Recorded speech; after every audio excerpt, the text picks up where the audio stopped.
veio, me apresentou uma queixa, até um diagnóstico por imagem, através do ultrassom, né, constando, né, um quadro de tendinite nos tendões dos fibulares, né, para quem não sabe, os fibulares ficam na parte, né, lateral da fíbula, né, e fazem um movimento na parte lateral da fíbula, e a função dele, principal, qual que é mesmo? Função principal. Fazer esse movimento, a parte do alongamento, da parte da supinação do pé, né? Ele vai participar da supinação do pé e também da flexão plantar, né? Como você já tem uma tendência a ser um corredor que supina, ou seja, quando você faz seu contato inicial com o solo, você tem uma tendência a que seu pé seja levado para cima, né? Pisa mais na face lateral e leva para uma supinação. A supinação é colocar a planta do pé para cima, se isso fosse totalmente possível, né? Mas fazer esse movimento, com o aumento do volume dos treinos, essa sobrecarga, algo que era natural seu, não tem problema nenhum ser supinador ou pronador, desde que isso não atrapalhe a mecânica da corrida, né? Isso ficou bem claro, né? Com o aumento do volume, isso passou a te prejudicar. Então, houve ali uma sobrecarga dos tendões, né? Desse estiramento, dessa capacidade de contrair, né? E de estender. E com isso veio uma lesão. E aí, Wellington, fica aquela questão que eu acredito que quem vai estar nos acompanhando, quem já está aí nos acompanhando, pode ser que esse problema outros corredores estejam vivenciando isso também. E pode ser que gere alguma dúvida de como conduzir após constatar essa lesão. Então, no meu caso, então a gente colocou como exemplo essa lesão do tendão, dos fibulares, e como que a gente faz para conduzir isso para haver uma recuperação, Wellington, e minimizar ou até mesmo sanar esse problema? Desde a avaliação inicial, o que a gente buscou? Quais grupos musculares participam dessa fase da corrida que os fibulares são exigidos, né? Então, eu estou falando de uma musculatura que ela trabalha a supinação do pé e a flexão plantar. Em que fase da corrida a gente identifica, a gente tem esse movimento, né? A gente tem esse movimento a partir do contato inicial do solo com o calcanhar, quando eu vou passar para o apoio total do pé. E aí, nesse momento, você faz a supinação. Tá? Então, eu tenho o contato inicial, o apoio plantar e a fase de impulsão, que é feita com, né, o terminal do ápice. E aí eu dou o próximo passo. Nessa fase de apoio é que você está tendo lesão. Então, nessa fase de apoio, quais outras musculaturas de joelho, de quadril, de coluna, de ombro, de postura precisam estar alinhadas com esse processo? Tá? Então, foi a partir daí que a gente vai fazer o tratamento. Entendeu? É isso. Tá? Então, assim, da sua avaliação, o que nós vimos? Você tem um membro em rotação externa. A sua perna, naturalmente, é mais rodada para fora, né? Então, isso dá um encurtamento de glúteo. Como é que a gente sabe disso? Né? Um movimento de, por exemplo, um teste de rotação externa, que seria isso aqui. Então, você tem dificuldade, quem tem dificuldade, por exemplo, de cruzar a perna. Sim. Né? De trazer, um teste que pode fazer em casa, né? Simplesmente você segurar e ver se consegue trazer o calcanhar na altura do osso aqui do quadril. Tá? Seria uma flexibilidade, vamos dizer, normal. Sim. Tá? Então, quem tem essa dificuldade dessa musculatura, na hora da corrida, vai ter um pouco de dificuldade de fazer a flexão de quadril. Porque Já vai comprometer. Tá? Então, o primeiro momento seria quadril. Né? Vamos ver o foco do quadril? Faz assim. Vamos lá.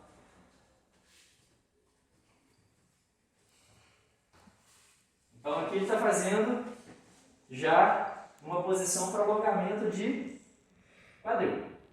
Né? De rotador externo do quadril.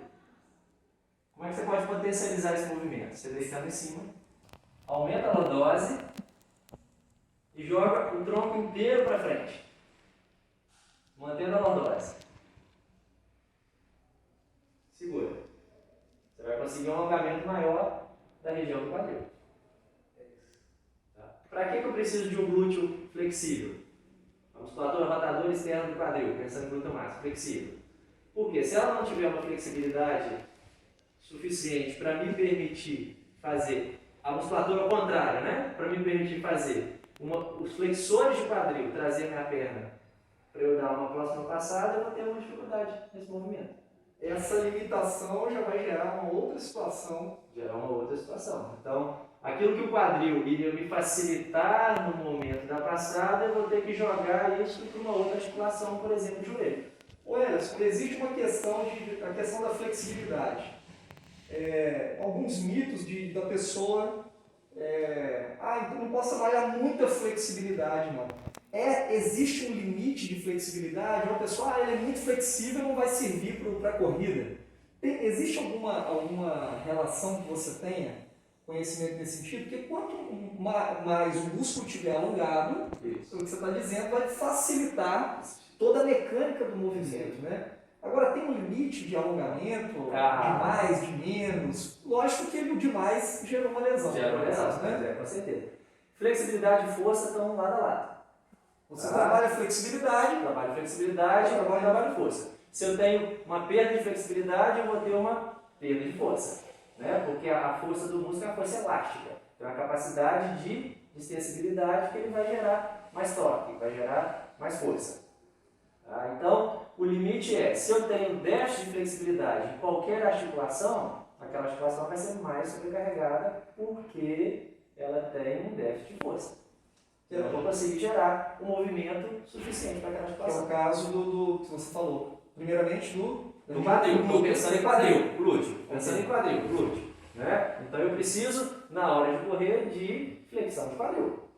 Então eu preciso de uma musculatura anterior forte para me trazer a perna para cima e preciso que essa musculatura posterior, que é do glúteo, me permita fazer isso. Esse é o primeiro passo que você analisa no caso. O primeiro passo, né? Desse alinhamento. Então, nós vamos trabalhar isso aí, esse alongamento de rotadores. Passa outra perna agora.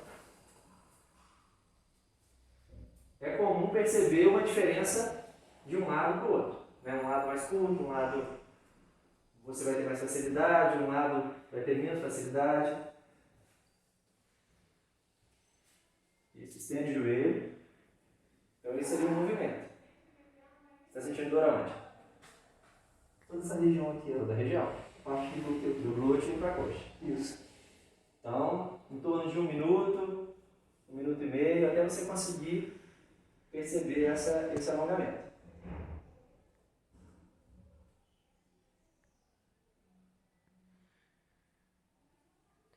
Uma outra posição, aquele outro exercício anterior. Pode voltar. Essa aqui é brincadeira, né, gente? Pode ficar aí, fica aí. Mesma posição aqui. Em posição. Então, aumenta a lordose. Aumentar a lordose é empinar o bumbum. E deixa o tronco cair para frente. Aumentando a lordose. Vai ter uma outra percepção do alongamento. Certo? Okay.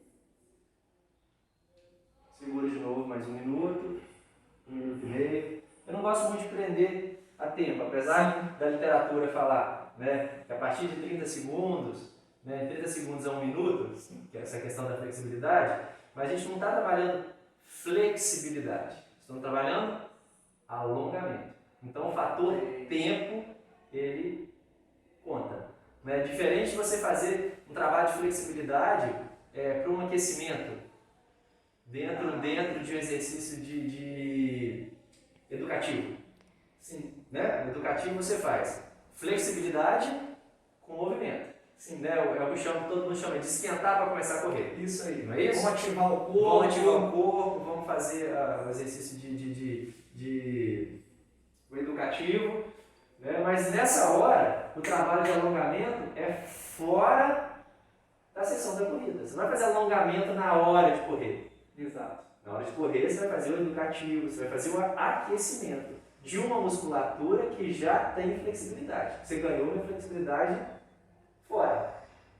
trabalho separado. Que foi o trabalho separado. Alongamento O trabalho não, isso aí, prolongamento.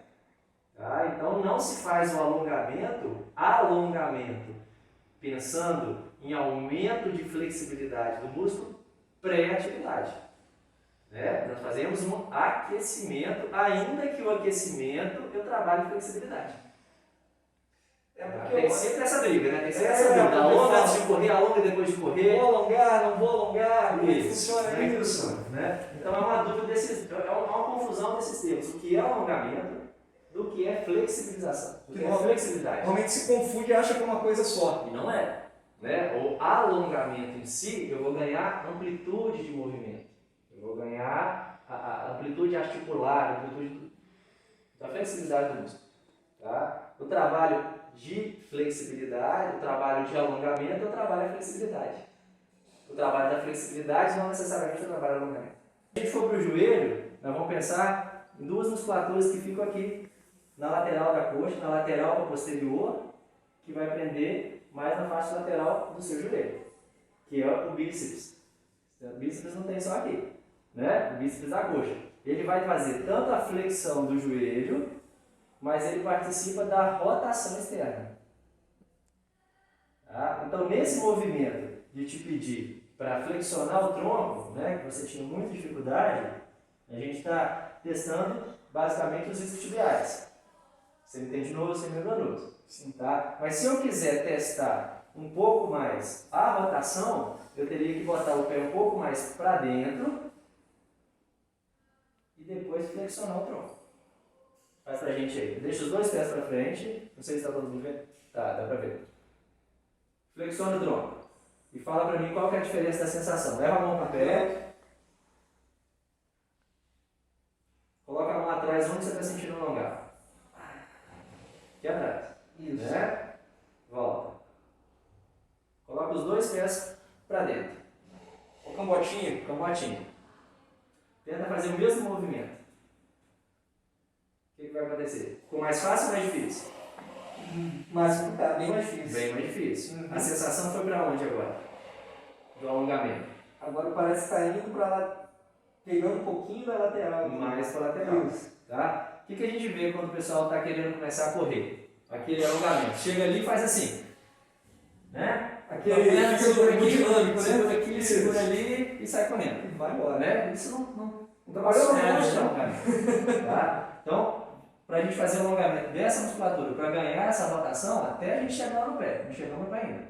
Né? Você vai colocar a perna na frente do corpo, você conseguir um alinhamento. A gente vai, nisso aí, está alongando a parte posterior, isquiotibiais. Tá? Você vai ganhar flexão de tronco. Né? E esse aqui eu coloco a mão lá na frente. Mas se eu quiser trabalhar a rotação, a mesma posição eu vou jogar a perna para dentro, para o lado oposto, do quadril. Mantendo o meu quadril alinhado na frente. Porque se eu torcer junto, não adiantou. Tá? Eu continuo mantendo. Você vai continuar mantendo o seu quadril para frente, olhando para frente. O pé, ele saiu desse alinhamento que foi paralelo, como se fosse na lateral. Puxa a ponta do pé para cima.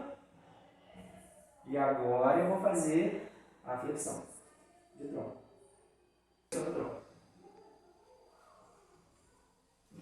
Segura 1 minuto.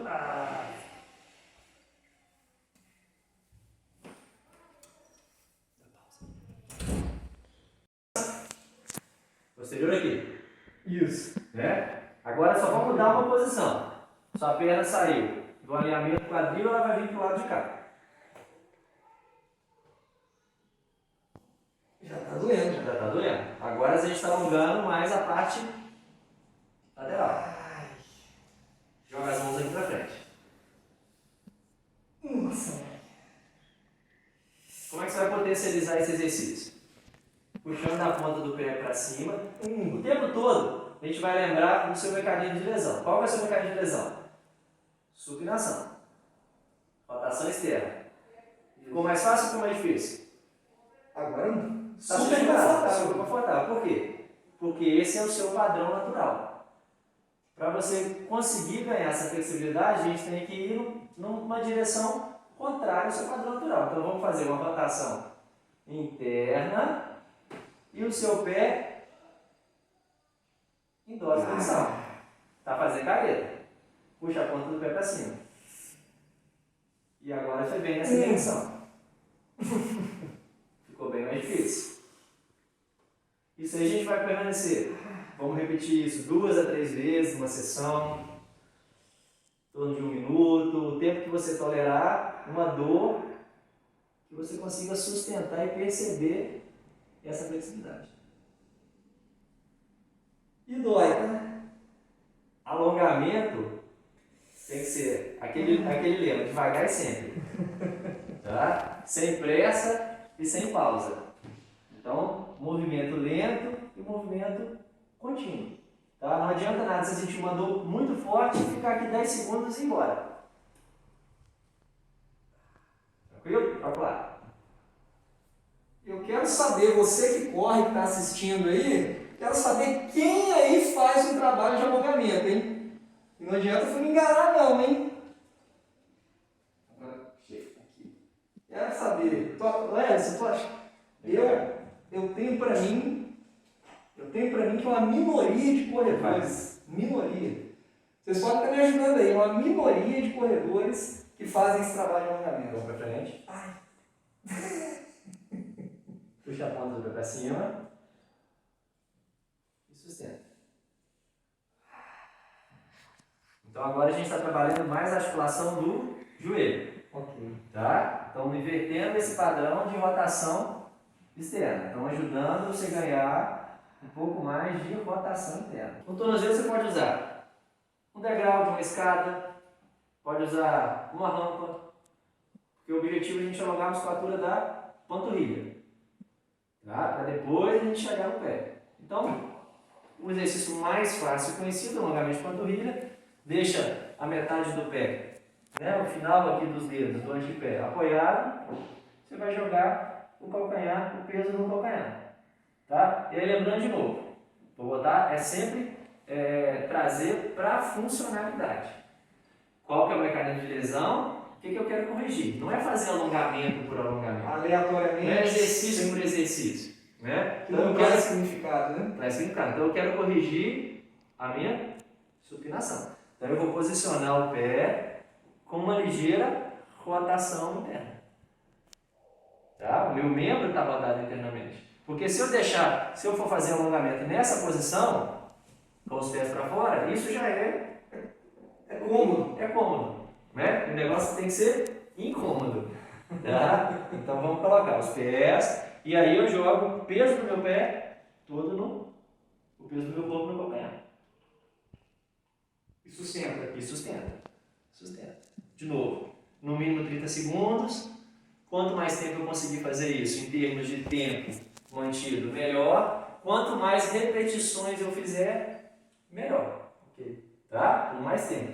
É um trabalho postural que a gente desenvolve, né, de alongamento através do RPG, que é o trabalho que é mais conhecido, de educação postural. A gente fica numa posição de alongamento em torno de 10 a 15 minutos. É mesmo? Em uma posição. 10 a 15 minutos? Em uma posição. Seria como se você fizesse esse alongamento aqui, né, supondo. Sim. Né, de posterior de coxa, e você vai sustentar essa posição aqui por 10 minutos.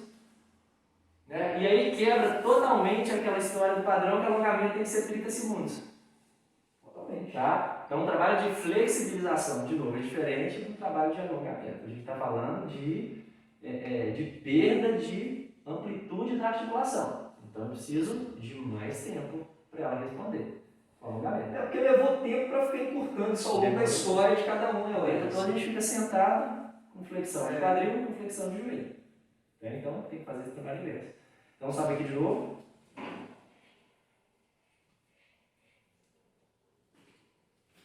Isso, a ponta do pé, joga o membro inteiro, um pouquinho de rotação interna. Isso aí, joga todo o peso no calcanhar. Alongamento pode ficar mudando a posição? Isso aqui, se eu ficar fazendo. Ficar dinâmico, estático. Tem alongamento estático e o alongamento dinâmico. Né? A gente está treinando alongamento estático.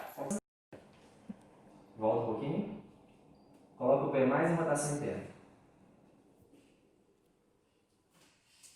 Isso. Joga o peso todo no calcanhar novamente. Agora foi. Em cima, certo? Né? Se você quiser flexionar o seu tronco ainda, Reto ou... pode flexionar todo. Joga um lá para trás. Isso. E aí, nessa posição, você vai conseguir alongar tanto a panturrilha quanto os posteriores da coxa, se você manter uma curva fisiológica aqui, ó, de lordose, e joga o peso para baixo. Vai descendo o tronco, mais lordose, e joga o peso para baixo. Mudou o alongamento? Demais, Demais. Então, com uma única posição, você está alongando 3 articulações. O ganho de tempo aí. Tá? O ganho de tempo e o ganho de resultado. Um segundo momento, depois que você já ganhou flexibilidade com o alongamento, de novo, você ganhou? Não ganhou alongamento, você ganhou flexibilidade. É o resultado. O resultado do alongamento é a flexibilidade. Entendeu? Você tem flexibilidade. Sua articulação tem flexibilidade. Os movimentos fisiológicos, os movimentos normais que ela se propõe a fazer, você consegue realizar. E aí vem uma segunda fase que é muito importante para o corredor, que é o equilíbrio. Por quê? A todo tempo você está correndo com uma perna em contato com o solo e a outra está Na fase aérea. na fase aérea. Então, a fase que está em contato com o solo, eu preciso ter um equilíbrio não só de pé, mas todas as articulações têm que estar alinhadas. E aí entra coluna, entra o trabalho do core para manter a minha flexão anterior de tronco na corrida, equilíbrio de braço, para tudo estar alinhado. Né? Uma engrenagem que vai ligando-se à outra e aí o processo, o resultado final é a corrida. E o interessante que você está falando, Edson, que normalmente nós pensamos em resultado apenas nas abordagens, enquanto a técnica junto com as abordagens, os tipos de treino, as variações de estímulo, e normalmente o corredor ele não se preocupa tanto com essa parte do fortalecimento e principalmente do alongamento, que é essa harmonia das cadeias musculares. Sim, sim. Eu falo por experiência própria e com os amigos que a gente vem convivendo, não se tem quase nenhuma preocupação, sendo que de repente ela é crucial para que aquele resultado, junto com as abordagens dos treinos, que são as variações dos estímulos, com essa abordagem do alongamento, eu acredito que o resultado É outro. é expressivo. Sim. E aí a gente volta naquilo que a gente falou no início. Para um corredor amador, para um corredor de final de semana, para um corredor de 10 km, 8 km, 1 ou 2 vezes por semana, talvez essas nuances de movimento não vão fazer grande diferença.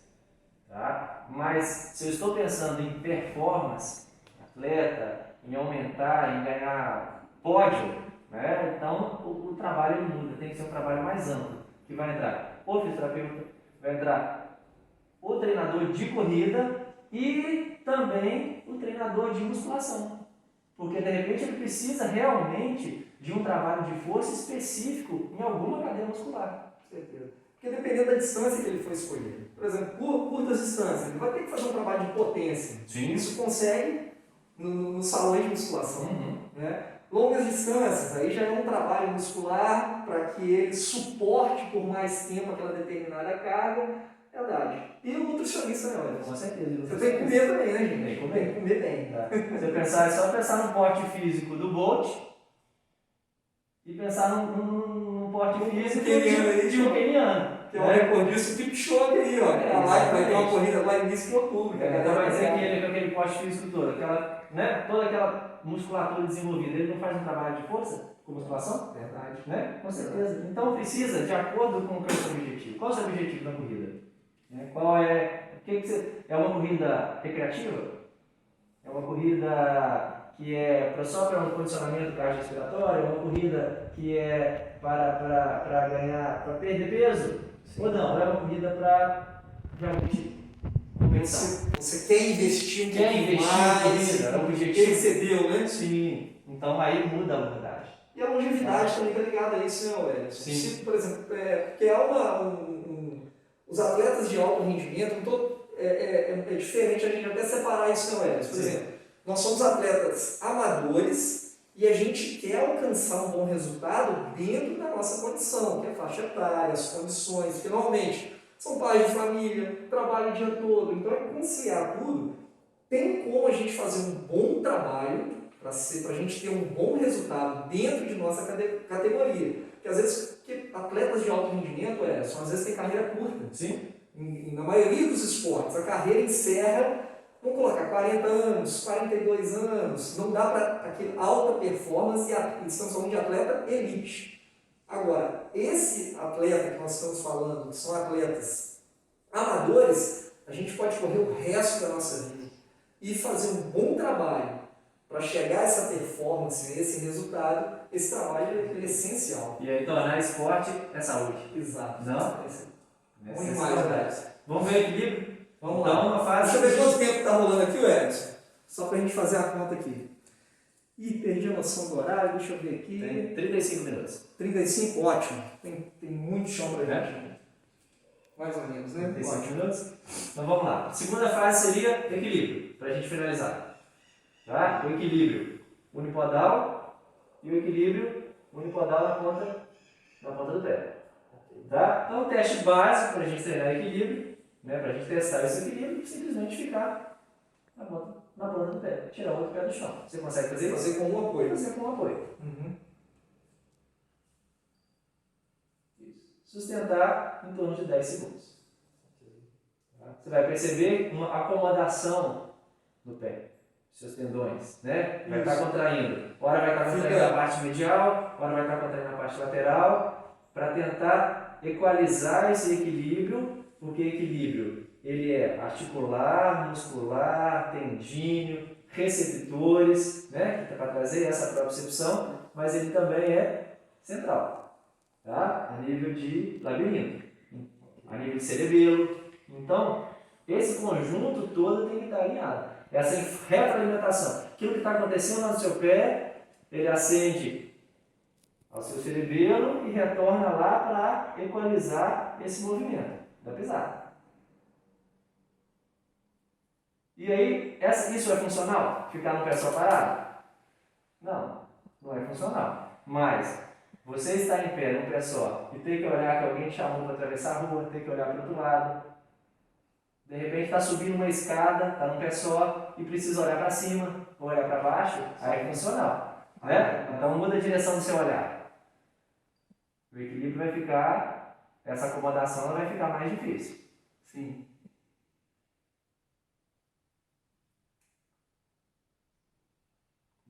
Bem mais difícil. Bem mais. Né? A acomodação no pé, ela vai ficar mais difícil de se adaptar. Isso aqui a gente já fez um trabalho de uma semaninha atrás. Vou contar um segredinho para vocês, tá, gente? Não estava conseguindo fazer bonitinho assim não, tá? A gente tinha que ter gravado isso no primeiro dia. Né? O primeiro dia fazer igual lá. Troca o pé.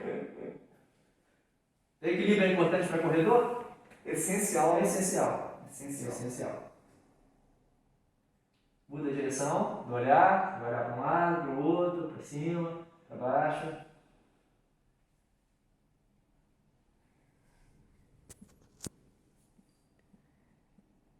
E tem ainda a pessoa que depende um pouco a mais do sistema visual para o equilíbrio. Fecha os olhos e vê o que acontece. Agora tá ficando bom, hein? Só sem mexer o pescoço já perdeu o equilíbrio. Exatamente. Ficou mais fácil ou mais difícil de olho fechado? Complicou a vida agora, Ficou né? mais difícil. Agora complicou. Se falar para olhar para o lado, acho que já não vai não, hein, velho? Fica bem, tenta. Olhar para o lado, olhar para o outro. Não vai. Perceba o desequilíbrio. Muito. Olhar para os olhos. Então nós estamos falando de equilíbrio, que tem um componente visual, tem um componente do labirinto, e essa acomodação labiríntica, visão, que vai trazer essa acomodação do olhar junto com o sistema vestibular, e a nível central, toda essa informação a nível de cerebelo e comunicação com a periferia. Então, tem toda essa comunicação da informação, a posição do meu pé, a posição do tendão, a posição dos ligamentos, como que ele está se acomodando, isso é jogado lá no cérebro e a resposta, ela retorna para eu conseguir. Por que que você está andando às vezes e pisou em falso, torceu o tornozelo? Por quê? A sua musculatura não foi capaz de responder numa velocidade tal para que o seu pé ficasse na posição. Tá? Pensa naqueles atletas que fazem parkour. Nossa, loucura. Cai Ele de sai, qualquer cai de jeito. qualquer jeito, pula a distância. Por quê? Ele treinou o corpo dele para cair. Para absorver esse Para impacto. absorver esse impacto Deve ser e a absurdo. musculatura adaptar para que ele não venha ter o mínimo de lesão possível. A resposta é mais rápida. Né? A resposta da periferia, né? Pensando em músculo, articulação, ligamento e central, ela é mais rápida. Então o nível de lesão é menor. O atleta que está correndo, que só treina em asfalto, e ele vai fazer uma prova que tem que correr em estrada de terra, Vai ter um fator. vai ter um Complicação fator aí. muito prejudicial. Por quê? A acomodação dele, o trabalho motor dele está adaptado para a corrida no asfalto. Quando ele vai para a estrada de terra, a irregularidade do terreno vai exigir muito mais de músculo, de ligamento, da articulação. Que o trabalho que ele necessita fazer para ir para um terreno tão irregular tem que ser assim, um trabalho absurdo. Não somente do asfalto, né, mas a questão dos imprevistos que acontecem. Pensa no corredor de esteira da academia, que vai para a rua. que corre a semana toda, sempre corre aí 2 anos, 1 ano, 2 anos, sempre corre Somente na esteira. somente na esteira. E ele começa a correr, por exemplo, num terreno irregular de terra. Né? Então é uma nova acomodação. E aí, se ele sai da esteira e vai direto para uma prova em que ele quer exigir muito mais, o risco de lesão é muito maior. Tá? Então o trabalho tem que ser específico. O trabalho tem que ser específico. Entender a modalidade. A modalidade. E dentro dessa modalidade, qual tipo de terreno, que tipo de competição você quer investir. Às vezes você quer fazer, você está aberto, você quer pegar tanto estradão de chão, você quer pegar montanha, quer pegar asfalto, enfim, é direcionar o esporte corrida e dentro daquilo que é o que você quer, deseja, eu quero competir. Define qual o tipo de terreno que vai ser essa competição e direciona um trabalho específico. Eu achei interessante, Wellington, porque foi uma simples posição que você me pediu. Sim. Né? Fica em um pé só. Pra galera aí que toma uns bolinhos aí, faz o 4, faz o número 4, não sei o que. É algo bobo, né? Se me permite falar assim. Algo simples, algo bobo e que a gente não leva a sério. Mas a complexidade de informações e o tanto de grupos musculares que estão sendo envolvidos aqui nesse momento é impressionante. O trabalho é simples, não é fácil, mas é simples. Não tem nada de alta complexidade, né? Tem que entender da mecânica do movimento, da mecânica da lesão, né? E associar as duas coisas, aonde eu quero chegar. Fantástico. Tá? Então, assim, para a gente finalizar, o que o corredor precisa? Só correr? Para correr? Não, precisa de flexibilidade, que ele consegue com alongamento, precisa de força e precisa e aí é com vocês trabalho do educativo de corrida. Não é isso? Para que ele alcance o máximo do potencial dele. Sim. Como atleta. Fantástico, meu. Alguns educativos de corrida que você tem que fazer uma flexão de quadril mais alta. Se não tiver um alongamento, se você não tiver essa flexibilidade de quadril, se não tiver flexibilidade na coluna, se você não tiver equilíbrio para fazer, né, por exemplo, um skip alto, que vai te exigir. Parece que é muito simples, mas não é fácil. Mas não é fácil. Né? É simples, mas não é fácil. Necessita de um conjunto aí absurdo, além de todo o trabalho de lateralidade, coordenação, mas a flexibilidade de fato é fundamental. Olha, eu te confesso que eu não fazia até então trabalho de flexibilidade. Sim. Mas é preciso, para muitos, né, gente? Você espera cair, não adianta você falar assim, ô fulano, não passa ali não, tem um buraco, você corre o risco de cair. Mas a maioria fala assim, não, deixa eu cair. Aí cai para depois você recobrar a consciência de falar assim, poxa, eu devia ter ouvido o colega falando para não passar ali. Então, acho que cabe para esse nosso trabalho aqui, Wellington, da importância desse trabalho de alongamento, de flexibilidade, consequentemente força, Sim. essa consciência corporal, porque aplicada a tudo aquilo que traz a corrida, a complexidade que é a corrida, embora seja simples, foi legal, simples é fácil, eu gosto de falar isso aí, né? Eu vejo que eles estão entrelaçados. Sim. E você reduz, minimiza, ou posso até dizer, você traz a zero o seu problema de lesão.